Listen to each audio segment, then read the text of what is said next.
FM news देख रहे हैं आप। मैं हूं आपके साथ नेहा वालिया। रुक करेंगे उत्तर प्रदेश की कुछ अहम खबरों का, लेकिन सबसे पहले बात पश्चिम बंगाल की मुख्यमंत्री ममता बनर्जी की, जो लखनऊ पहुंची।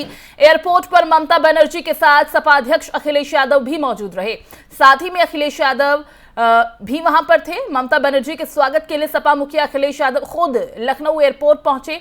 टीएमसी कार्यकर्ताओं के साथ सपा कार्यकर्ताओं ने भी उनका जोरदार स्वागत किया। ममता बनर्जी 2 दिवसीय दौरे पर लखनऊ पहुंची हैं। ममता बनर्जी समाजवादी पार्टी कार्यालय पहुंचेगी, जहां पर सपा मुखिया अखिलेश यादव के साथ संयुक्त प्रेस वार्ता करेंगी। इसके अलावा वर्चुअल रैली में भी वो हिस्सा लेंगी।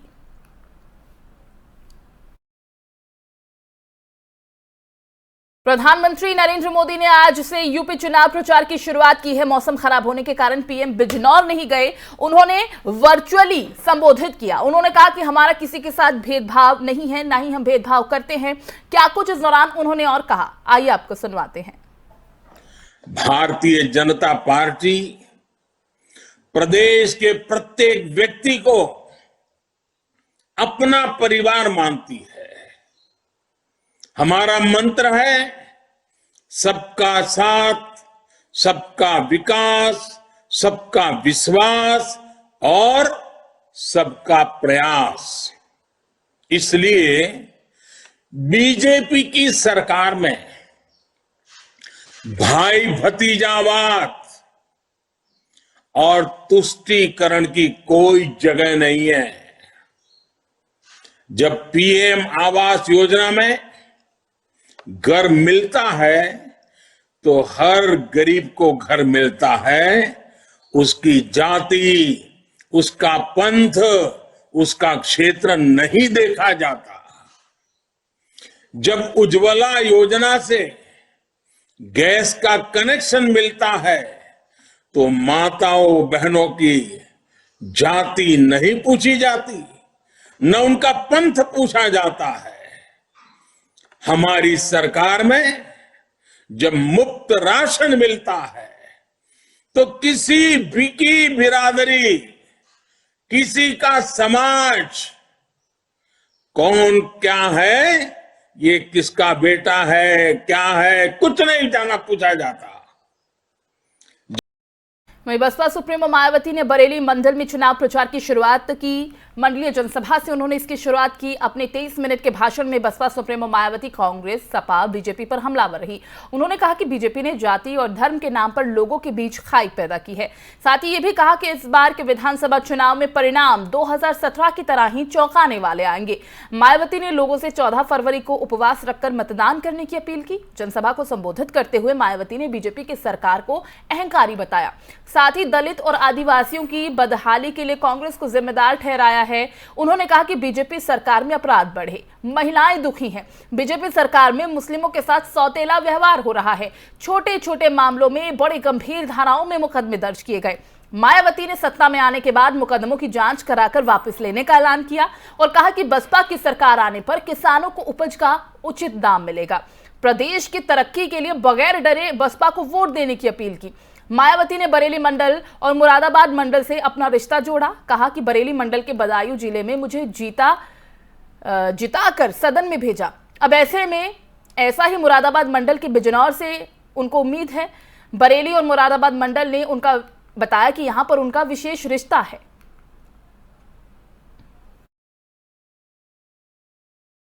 और देश के रक्षा मंत्री राजनाथ सिंह शाहजहांपुर पहुंचे। राजनाथ सिंह शाहजहांपुर की कचरा विधानसभा में बीजेपी प्रत्याशी वीर विक्रम सिंह के समर्थन में एक जनसभा को संबोधित करने आए थे। इस दौरान उन्होंने पाकिस्तान और चीन की तरफ इशारा करते हुए कहा कि भारत को छोड़ोगे तो छोड़ेंगे नहीं। उन्होंने यह भी कहा कि उत्तर प्रदेश में सपा, बसपा और कांग्रेस नफरत की राजनीति कर रहे हैं। राजनाथ सिंह ने सपा, बसपा पर नफरत की राजनीति करने का आरोप लगाया। कहा कि सपा, बसपा और कांग्रेस तुष्टीकरण की राजनीति करती हैं। ये हिंदू, मुसलमान, सिख, ईसाई के आधार पर एक दूसरे से नफरत पैदा करने की कोशिश करते हैं। राजनीति जाति, धर्म के आधार पर नहीं, बल्कि इंसाफ और इंसानियत के आधार पर की जानी चाहिए।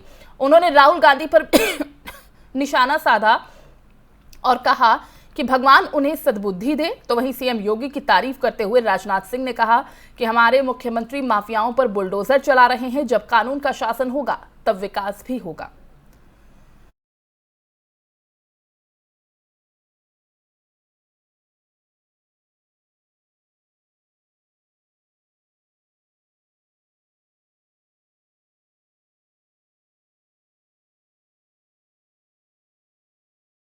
और उत्तर प्रदेश के अमरोहा की नौगांवा विधानसभा में बीजेपी के प्रदेश अध्यक्ष स्वतंत्र देव सिंह पहुंचे, जहां पर उन्होंने कार्यक्रम को संबोधित किया और ममता बनर्जी और अखिलेश यादव पर वो जमकर निशाना साधते नजर आए। प्रदेश अध्यक्ष स्वतंत्र देव सिंह ने कहा कि ये प्रदेश को ये लुटवाना चाहते हैं।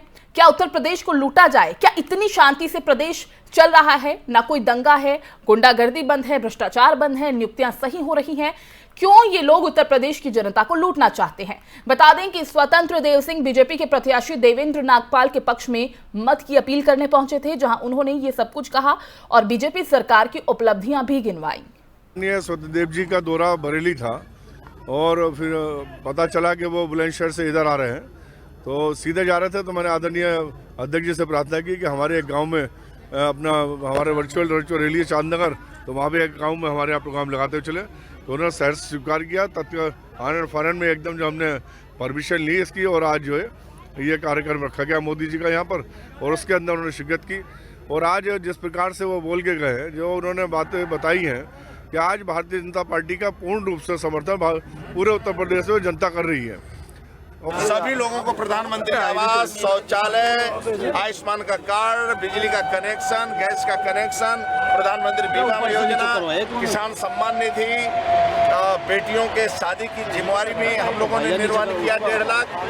बाकी सभी काम, सभी घरों में 15 करोड़ के घरों में राशन भी भेजने के 2 टाइम काम किए हैं। गरीबों की सेवा करना हमारी सरकार का दायित्व है, भारतीय जनता पार्टी सरकार का दायित्व है, संगठन का दायित्व है। पुनः जनता जनार्दन का आशीर्वाद लेने के लिए हम चरणों में जा रहे हूं, जनता के गांव-गांव जा रहे हैं कि आप हमें आशीर्वाद पुनः दीजिए। पुनः मैं जनता का सेवा करूंगा। जिनका आवास नहीं उनका पक्का मकान बनवाऊंगा, जिसके घर में पानी नहीं उनको स्वच्छ पानी पहुंचाऊंगा, और चिकित्सा फ्री, शिक्षा फ्री, और सभी मैं सेवा कर सकूं। आपका किसान, गाँव गरीब किसान का सम्मान कर सकूँ, इसलिए पीलीभीत के पूरनपुर में कोतवाली रोड स्थित एक बैंक्वेट हॉल में प्रभावी मतदाता सम्मेलन का आयोजन किया गया। इसमें सैकड़ों की संख्या में बीजेपी कार्यकर्ताओं ने हिस्सा लिया। वहीं शिक्षा मंत्री जितिन प्रसाद ने सम्मेलन में मौजूद सैकड़ों कार्यकर्ताओं को संबोधित करते हुए कहा कि बीजेपी की कथनी और करनी में कोई अंतर नहीं है। बीजेपी व्यक्ति विशेष की राजनीति नहीं करती। कुछ लोग सिर्फ व्यक्ति विशेष की राजनीति करते हैं, ना तो वो रोजगार की बात करते हैं, ना ही देश के विकास की बात करते हैं। इसीलिए इस बार सूबे में 300 से ज्यादा सीटों पर बीजेपी की विजय पताका लहराएगी। सभी को स्वार्थ से परे होकर राष्ट्र निर्माण के लिए मतदान करना है। फिर डबल इंजन की सरकार देश और प्रदेश का चहुमुखी विकास करेगी। उन्होंने कहा कि केंद्र और राज्य सरकार का नेतृत्व कर रहे प्रधानमंत्री नरेंद्र मोदी और मुख्यमंत्री योगी आदित्यनाथ ने देश को हमेशा ही आगे बढ़ाने का काम किया है।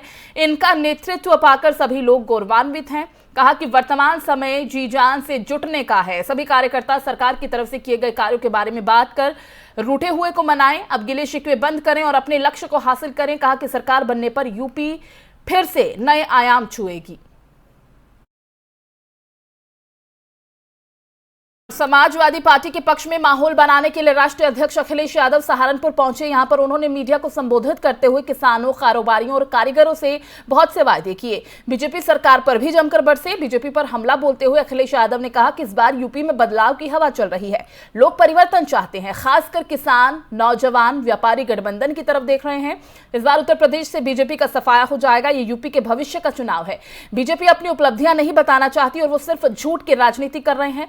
उनका जितना बड़ा नेता होता है वो उतना ही बड़ा झूठ बोलता है। जिस तरह से बीजेपी लगातार झांसा दे रही है, झूठ बोल रही है। अखिलेश ने कहा कि अगर सपा की सरकार आई तो हम 300 यूनिट बिजली फ्री देंगे।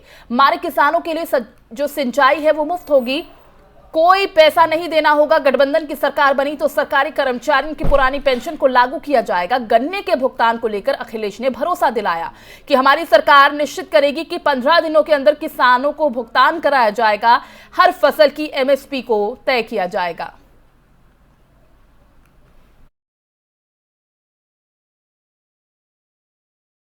उत्तर प्रदेश में विधानसभा चुनाव की तारीखें जैसे जैसे नजदीक आ रही हैं, नेताओं के सियासी हमलों की धार अब उतनी ही तेज होती नजर आ रही है।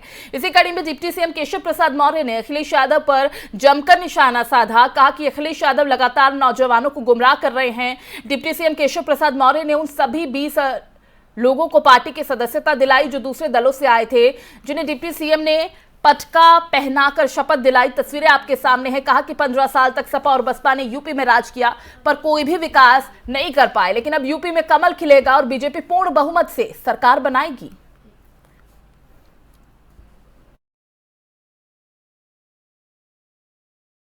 मेरठ के समर गार्डन इलाके में एक 3 मंजिला इमारत धराशायी हो गई। मकान के लेंटर गिरने से चारों तरफ अफरा तफरी मच गई।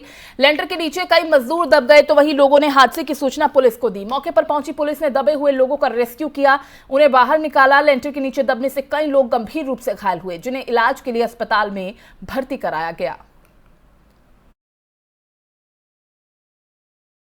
और बांदा के फतेहपुर मार्ग पर ट्रक और जीप की जोरदार टक्कर हुई। हादसे में 2 लोगों की मौके पर ही मौत हो गई, जबकि आधा दर्जन से ज्यादा लोग घायल हुए हैं।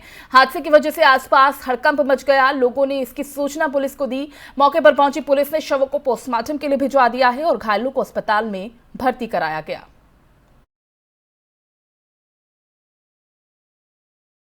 सिद्धार्थनगर के परिगवा गांव में सोम यज्ञ का आयोजन किया गया, जिसमें धर्मगुरु से लेकर हिंदी और भोजपुरी फिल्मों के अभिनेता शामिल हुए। सोम यज्ञ में हिंदी सिनेमा जगत के बॉलीवुड अभिनेता राजपाल यादव और भोजपुरी सिनेमा के निर्माता और अभिनेता रमेश दुबे ने भी यज्ञ में आहुति डाली। वहीं इस दौरान लोगों की भारी भीड़ देखने को मिली। मौके पर बॉलीवुड अभिनेता राजपाल यादव ने FM न्यूज से खास बातचीत भी की। के बाद भी सबकी ऊर्जा कम नहीं हुई। मैं इस ऊर्जा को प्रणाम करता हूँ। ऊर्जा लेने आया था। और सर आपको देहाती माहौल कैसा लगा यहाँ का देख करके? तो हमारा असली भारत। जी संदेश क्या है सर, आप संदेश क्या है? बस खूब स्वस्थ रहिए, व्यस्त रहिए। कोरोना का माहौल है, अपने आप को सेफ रखिए और लेकिन किसी मुसीबत में मत डरिए। खूब पढ़िए, खूब कढ़िए। खबरों में अब बात करेंगे फर्रुखाबाद के शमशाबाद क्षेत्र के ढाई घाट की, जहां पर अचानक एक वैन में आग लग गई। आग लगने से चारों तरफ हड़कंप मच गया। वैन में आग लगने की सूचना पर बड़ी संख्या में लोग मौके पर पहुंचे। आग पर काबू पाया गया। बता दें कि आग लगने से वैन जलकर पूरी तरह राख हो गई, तो वहीं ड्राइवर ने वैन से कूदकर किसी तरह अपनी जान बचाई। हालांकि अभी तक आग लगने के कारणों का खुलासा नहीं हो पाया है। तस्वीरें आप देख सकते हैं कि कितनी भयंकर आग लगी हुई है और वैन पूरी तरह से ध्वस्त हो गई है, जिसके बाद लोगों ने आग पर काबू पाने की कोशिश की।